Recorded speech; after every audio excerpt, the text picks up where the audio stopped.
Hey there, hi peace, glad you're here. So today I want to talk about something that probably matters to you and definitely matters to me because I see this in my clinic almost every single week. If you are over 55 and lately you've just been feeling wiped out, like no matter how much you sleep, you still wake up tired, maybe you've even started thinking, well, I guess this is just what getting older feels like. But what if I told you it might not be just age? What if your body has actually been trying to talk to you for years and nobody ever taught you how to listen? I completely understand that feeling. You go in for your annual physical, your doctor looks at your lab results, nods and says everything looks fine, blood work is normal, blood pressure is okay, cholesterol and blood sugar are within range, and on paper they're not wrong, but inside, something is off. Your body, you're more tired than you used to be, your sleep isn't as deep. Your brain feels a little foggy. Sometimes you walk into a room and forget why, or you're trying to remember a word and it just hangs there for a few seconds. And then you do what most of my patients do.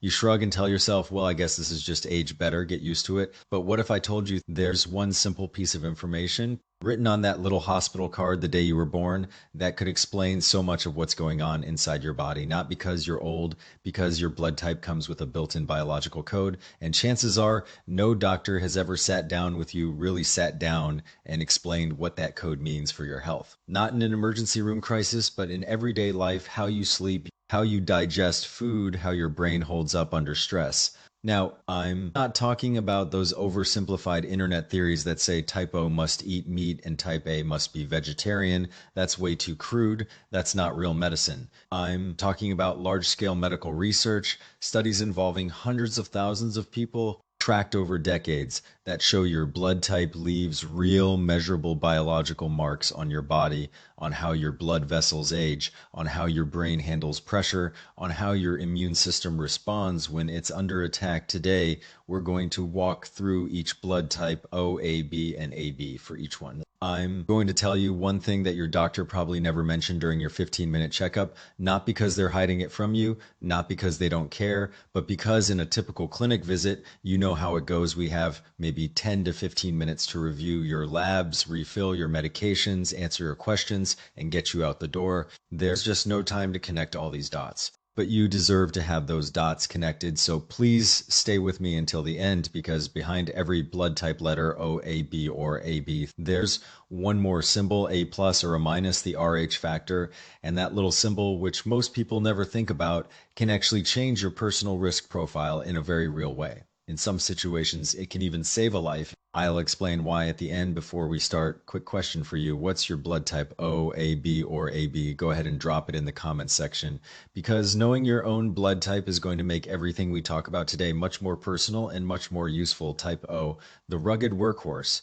All right, let's start with type O. Type O is the oldest and toughest blood type on the planet. About 45% of people worldwide are type O, nearly 1 out of every 2 people for most of human history. That was a huge survival advantage. Type O first appeared in our most ancient ancestors, the ones who needed incredible stamina, strong immunity, and the ability to digest large amounts of animal food while living under high physical stress. Think of type O like a rugged off-road vehicle, those pickup trucks you see at a hardware store parking lot on a Saturday morning, heavy-duty frame, powerful engine, thick, durable tires, mud, snow, bad roads. It just keeps going. So what happens when that off-road vehicle reaches 60 years old and is living inside a modern human body? That's what we need to talk about. First, the good news when it comes to your heart and blood vessels: type O people naturally have lower levels of a clotting protein called von Willebrand factor. What that means in plain English, your blood flows more smoothly. Your platelets don't stick together as easily. You have a lower risk of developing dangerous artery blockages. Multiple large studies have confirmed this. Compared to types A, B, and AB, type O has a significantly lower risk of coronary artery disease. That's real, that's good news. Take that win, put it in your pocket. But now here's what almost nobody tells type O men and women over 55.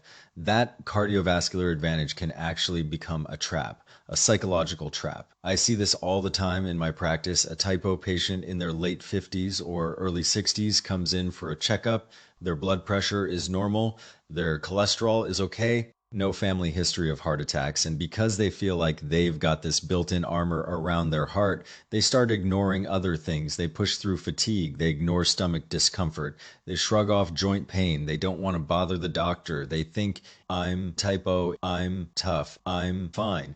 But here's the truth. Type O's biggest hidden risk isn't in the heart, it's right below the heart, in the stomach. Type O people have a special receptor on the surface of their stomach lining, and a bacteria called Helicobacter pylori, H. pylori for short, finds it very, very easy to attach there, easier than any other blood type. And H. pylori is sneaky. It's not dramatic. It doesn't hit you with sharp, sudden pain. It moves in quietly, often when you're in your 30s or 40s. And then over 10, 20, 30 years, it slowly, silently wears down your stomach's protective lining. If you don't address it, that process can go from chronic gastritis to stomach ulcers, and in a significant number of people over many years, it can lead to stomach cancer. And late stage stomach cancer is one of the hardest cancers to treat. I am not saying this to scare you. I'm saying this because the research is clear.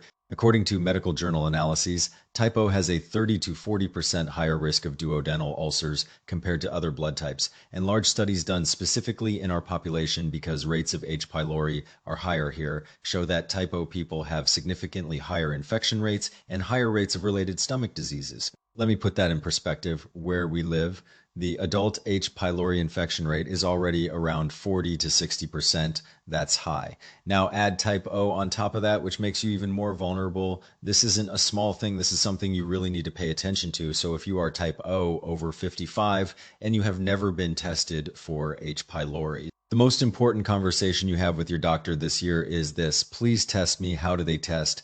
Very simple, either a breath test you blow into a bag, or a stool test. It's not expensive. It's not complicated. It takes maybe 15 minutes for type O. This isn't just in case. This is precision prevention based on your own biology. So what should type O do? Three main things. Number one, your stomach is your main battlefield. You need to actively protect it. That means over-the-counter pain relievers like ibuprofen, Advil, Motrin, and Naproxen Alev. Unless your doctor says you absolutely need them for a specific condition, use them as little as possible. Long-term use damages everyone's stomach lining, but for you, type O, your stomach wall is already carrying a higher baseline risk. Adding those medications on top is like pouring salt into a wound. Not worth it. Number two, eat more fermented foods. Yogurt with live cultures, miso soup, kimchi. Naturally fermented pickles, the kind you find in the refrigerated section at the grocery store, not the shelf-stable ones loaded with vinegar and preservatives. Don't roll your eyes and think this is some trendy health thing. For type O, fermented foods help create a healthier stomach environment. They support good bacteria and make it harder for bad bacteria like H. pylori to settle in. This isn't fashion. This is functional. Number three, move your body. Type O is linked to higher catecholamine activity. That's a fancy way of saying your nervous system naturally produces more dopamine and norepinephrine than other blood types. In plain English, you have more get up and go energy, but here's the catch. If you don't release that energy through physical activity, it turns inward, it becomes restlessness, irritability, poor sleep, and over time, your stress hormone cortisol gets completely out of whack. So the prescription is simple: a 30-minute walk every single day and 2 simple strength training sessions per week. That could be bodyweight squats, push-ups against the kitchen counter, lifting a pair of dumbbells while you watch the evening news. That will do more for your metabolism and your stress levels than any overpriced health supplement on a store shelf. Type O friends, your strong heart is your inherited gift, but your stomach, that's your responsibility. Don't let that "I'm naturally tough" feeling hide the weak spot underneath. Type A, the sensitive responder. Now let's talk about type A. Type A is completely different from type O. Its biggest threat doesn't come from outside like a bacteria or a virus. Its biggest threat comes from inside your own body, from something you start pumping out the moment you open your eyes every morning. Type of friends, if you are type A, please lean in for this next part. Because among all blood types, type A has the biggest gap between what people know and what they should know. Type A appeared when humans shifted from hunting and gathering to farming and living in settled communities. People started living close together. Social relationships became more complex.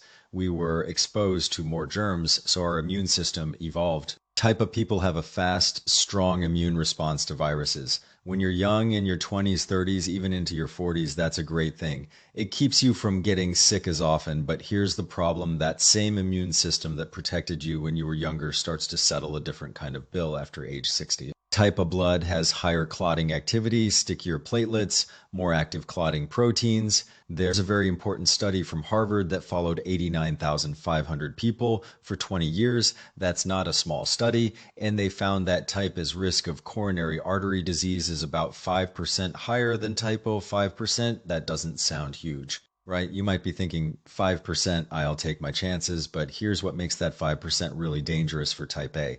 It's not the number itself, it's what your stress hormones do to that number every single hour of every single day. This is the layer that most health information leaves out. Type of people have the highest baseline cortisol levels of any blood type. Cortisol is your main stress hormone. In short bursts, like when you have to give a presentation at work or slam on your brakes to avoid a fender bender, it's helpful. It sharpens your thinking. It raises your blood sugar to give you energy. It puts your body on high alert. But when cortisol stays high week after week, month after month because of work stress, financial stress, family stress, bad sleep, it does something very specific to your blood vessels. It inflames and stiffens the innermost lining. That lining is called the endothelium.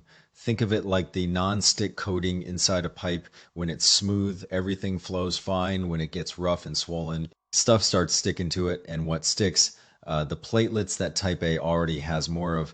Listen to me carefully. Type is naturally higher clotting activity combined with chronically high cortisol causing blood vessel inflammation. These are not two separate risks. They are a loop, a cycle. Each one makes the other worse. They feed each other. I know some people hear stress management and think it's just fluffy wellness advice, something you do if you have time between yoga and your green smoothie. But think about this. If there were a drug that constantly damaged your blood vessel lining, promoted blood clots, and raised your blood pressure, that drug would be pulled off the market immediately. It would be banned, but that drug isn't sold at a pharmacy. It's your own body's hormones, and type A makes more of it than anyone else. So for type A, managing stress is not a nice to do wellness elective. It is cardiovascular treatment. It belongs in the same category as blood pressure medication or cholesterol medicine because physiologically it's working on the exact same pathways. If you are type A or you know someone who is, put an A in the comments, not for me, for you. So you remember that you heard this today. Type A, 3 things you can do starting this week. 1, check your blood pressure every 6 months, not once a year for you. That's not being anxious. That's matching your monitoring frequency to your biology. Many pharmacies have free blood pressure machines. Use them to, next time you get blood work, ask your doctor to add homocysteine to the lab slip. Homocysteine is an amino acid. If it gets too high, it directly damages your artery walls, and type A tends to run higher here. The good news, fixing it is usually very simple. Folate, vitamin B12, and vitamin B6 found in spinach, eggs, beans, lean meats like chicken or turkey. No expensive supplements needed unless your levels are very high, but you won't know unless you test. 3, put a break on your cortisol every single morning, not on the weekend, not when you finally go on vacation, every day. Here's what I teach my type of patients: belly breathing. Inhale slowly through your nose for 4 seconds. Pause for 1 second. If that's comfortable, then exhale slowly through your mouth for 6 seconds. Do that for 10 minutes. Clinical studies show this actually lowers cortisol. It's not mystical, it's physiology. The key isn't doing it for a long time. The key is doing it every day. 5 minutes every morning works better than a 1-hour meditation once a week. And sleep, a large heart study followed over 6,000 middle-aged and older adults and found that consistently sleeping less than 6 hours per night significantly increased cardiovascular risk. That's true for everyone, but for type A, you already have higher clotting and higher baseline cortisol. Skimping on sleep isn't just making you tired the next day. It's actively stepping on the gas pedal of that dangerous loop. Aim for 7 to 8 hours. Put your phone in another room. Type of friends, your immune system is genuinely powerful, but your cardiovascular system is being quietly tightened by your own stress hormones every day. Learning to loosen that string, that is the most important health decision you will make in the next 10 years. Type B, the Swiss Army knife. Now, type B tapes us into a completely different territory. Its trouble isn't mainly in the heart like type A. It isn't mainly in the stomach like type O. Its trouble is somewhere more hidden and more easily misunderstood. Type B is probably the least understood by conventional medicine and the most twisted by online wellness trends.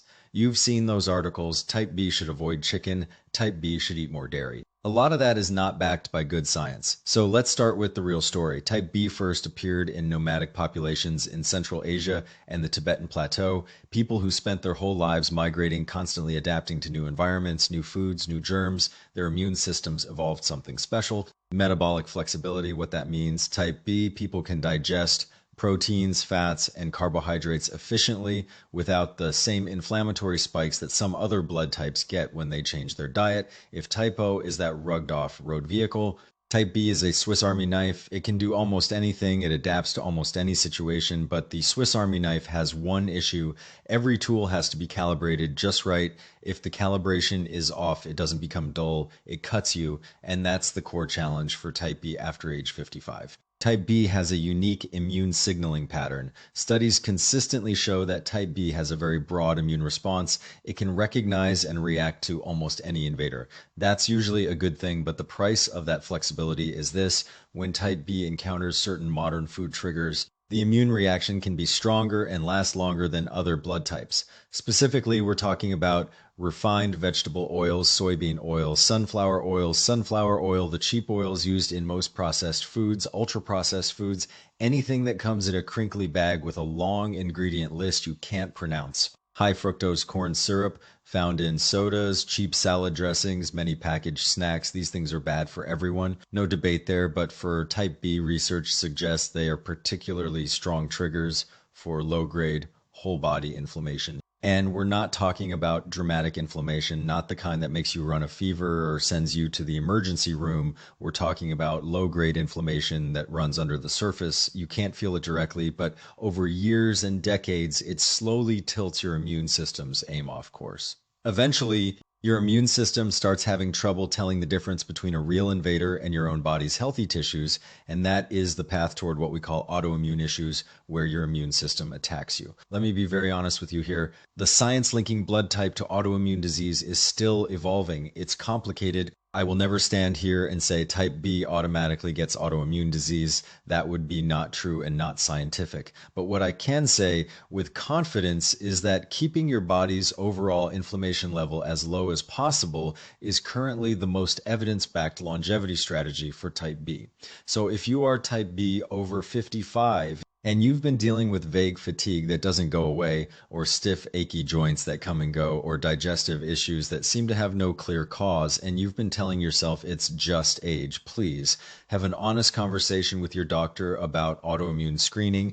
Catching these things early versus late changes the entire treatment path early. You have options. Late, you're often just managing damage. If this video is helping you connect some scattered health signals into a clearer picture, do me one small favor, hit that like button. I'm not asking for the numbers. I'm asking because this kind of evidence-based information needs to reach people who are quietly carrying fatigue or weird inflammation, or symptoms they can't explain. Your like helps the algorithm show it to them. Type B, 3 things you can do. 1, check your C-reactive protein, CRP, at least once a year. This is a standard blood test for inflammation. Almost any lab can do it. If your CRP stays consistently above 1, not during an obvious illness like a cold or flu, but at baseline, that's a signal. It means your immune system is working overtime chronically. You need to find that trigger and address it before it finds you. 2, for exercise, type B does best with moderate, sustained movement, biking, swimming, hiking, brisk walking. These activities protect your inflammatory systems much better than high-intensity interval training, the kind where you sprint all out for 30 seconds, rest, and repeat. Why? Because high-intensity interval training can actually spike inflammatory factors during the recovery period. For type B, that's more harm than good. Give me a 45-minute bike ride over 15 minutes of all-out sprints any day. 3, watch what you eat, especially refined vegetable oils and ultra-processed foods. For you, type B, eating less of these things isn't just eat healthier general advice. It's recalibrating your Swiss Army knife so that all the blades point outward at real threats instead of turning back and cutting you. Type B friends, your metabolic flexibility is probably the strongest of any blood type. A well-calibrated immune system is your best asset. But if it drifts off course, Through diet, chronic inflammation, or unmanaged stress, it becomes your biggest hidden risk. Type AB, the newest blood type. And now we come to the last one, type AB, the youngest blood type in human history. So we've said type OS trouble is the stomach, type is trouble is the stomach, type is trouble is the heart and blood vessels. Type B's trouble is immune calibration, whereas type AB's trouble, somewhere you might never guess, somewhere medicine can no longer afford to ignore. Your brain, type AB, is the most recent blood type. It appeared later in human history when large populations carrying A antigens and B antigens mixed through migration, trade, marriage because of that dual inheritance. Type AB has a very unique immune profile. On the plus side, AB inherited immune tolerance from both parents. That means it has a gentler, less dramatic inflammatory response to certain outside triggers. So for some digestive cancers and stomach diseases, type AB actually has lower risk than other types. That's the good news. But now, please pay very close attention here. Type AB's immune tolerance comes with a price, and that price shows up in the brain, and the research is getting harder and harder to ignore. Type AB people have a statistically higher risk of cognitive decline, including vascular dementia, compared to type O. Let me give you a number one study followed over 30,000 people. That's a very large study, and they found that type AB's risk of cognitive impairment was about 82% higher than type O, 82%. That's not a small rounding error. That's a big number. Why does this happen? It comes down to the brain's small blood vessels. Type A inherited higher clotting factors from type A. Then you add the cardiovascular complexity of having both A and B antigens. And over decades, like water slowly wearing down a stone, the tiniest blood vessels in your brain, the ones responsible for memory, reaction time, and judgment, develop very small but accumulating changes in blood flow. We're not talking about a dramatic stroke that sends you to the emergency room. We're talking about microscopic, gradual drops in blood flow efficiency. You don't feel it happening. Most people notice nothing until the damage has been quietly building for 15 or 20 years. Here's the key insight for type AB: cardiovascular health and brain health are not two separate things. They are the same thing. Every single thing you do for your blood vessels, controlling your blood pressure, managing your blood sugar, keeping an eye on your cholesterol and triglycerides. At the exact same time, you are protecting your brain. Type AB, three things you can do. 1-DHA, that's one of the omega-3 fatty acids found in fatty fish, salmon, sardines, mackerel. Even canned tuna, though, limit that because of mercury. DHA actually embeds itself directly into your neuron cell membranes. It keeps those membranes flexible. It reduces the inflammatory signals that accelerate small brain vessel damage. Aim for fatty fish twice a week. If you don't eat fish, talk to your doctor about a high-quality fish oil supplement, but please don't just grab the cheapest bottle at the drugstore. Quality matters for type AB. This isn't a nice-to-have supplement. This is targeted brain protection based on your biology. 2, sleep. I already mentioned sleep for type A. But for type AB, it's even more critical. During deep sleep, your brain runs its own internal cleaning system. It's called the glymphatic system. Think of it like a dishwasher that runs only when you're asleep. It flushes out metabolic waste that built up during the day, including amyloid proteins, which are strongly linked to Alzheimer's disease. If you chronically sleep less than 6 hours per night, that cleaning process gets dramatically reduced. The waste stays in your brain, and over years it accumulates. For type AB, not sleeping enough doesn't just make you tired and grumpy the next day. It actively accelerates the very decline that your blood type already makes you more vulnerable to 7 to 8 hours. That's the single most powerful thing you can do every single day for your brain. 3, keep learning truly new things, not scrolling Instagram or watching the same Netflix show for the third time. Real learning that requires mental effort. Learn a new language. Even just 10 minutes a day on an app. Learn to play a simple instrument like a ukulele or a keyboard. Take up a new hobby that involves problem solving, woodworking, gardening, planning, chess, even learning to code. Your brain's ability to change, what we call neuroplasticity, does not stop at age 60. But it does require you to actively activate it. You have to challenge your brain with novelty. The same crossword puzzle every morning doesn't count. You need something genuinely new. Type E befriends your immune tolerance as a genuine gift, but your brain needs you to start protecting it. consciously and consistently, starting now, not at 70, not someday, now the plus or minus Rh factor. All right, now remember that symbol I mentioned at the very beginning, the plus or minus after your blood type, the Rh factor.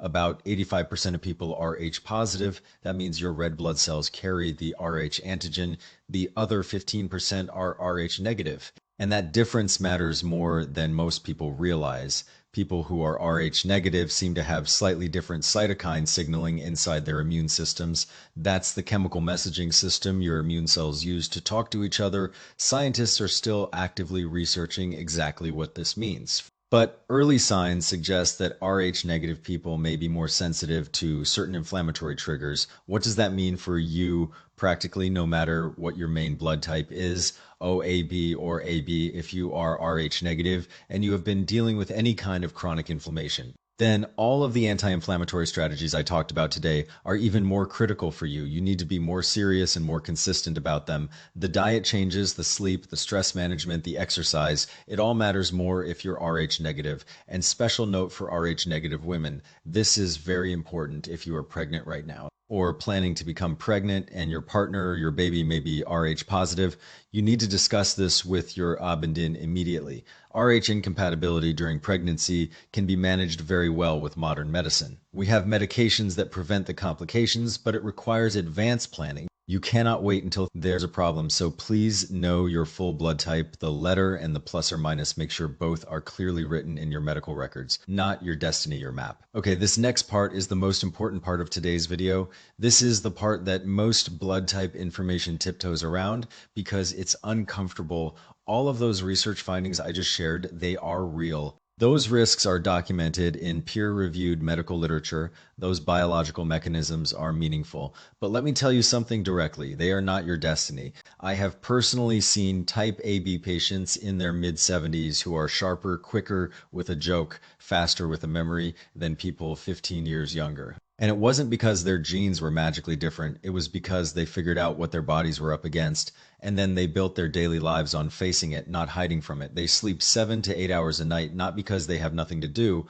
but because they made it a priority. They eat fatty fish twice a week. They keep their blood pressure under 120/80. Not checking once in a while, but paying attention every week. They're always learning something new, not doom scrolling on their phone, but real active learning. Their statistical risks are still there, those population charts still apply to them, but they chose to walk toward the problem instead of letting the risk quietly pile up behind their back. The distance between a genetic tendency and your actual health outcome is not small, it is huge, and that huge space, that gap is filled year after year, day after day, meal after meal, walk after walk, night of sleep after night of sleep by the choices you make. Your blood type is not a death sentence, it is not a verdict, it is a map. And a map only helps you if you are willing to actually look at it. I know that was a lot of information. You might still be digesting it. You might be thinking, how am I going to remember all of this?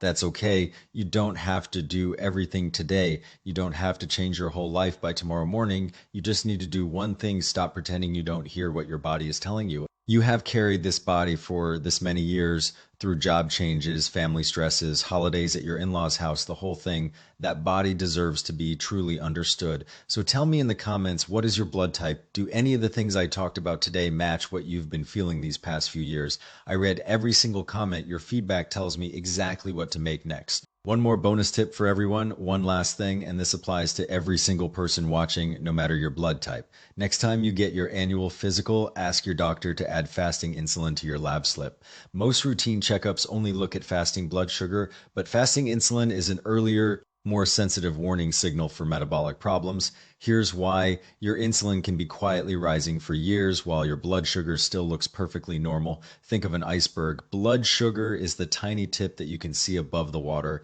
Fasting insulin is the massive, dangerous volume hidden underneath. By the time your blood sugar starts to rise, the metabolic problem has often been going on for a decade or more. But if you catch it early when insulin is high but blood sugar is still normal, you can reverse it with lifestyle changes, diet, exercise, sleep, no medications needed. So add fasting insulin to your next lab slip. It's simple. It's inexpensive, and it might be the most valuable test you do all year. Take good care of yourself. You really do deserve to understand how your own body works.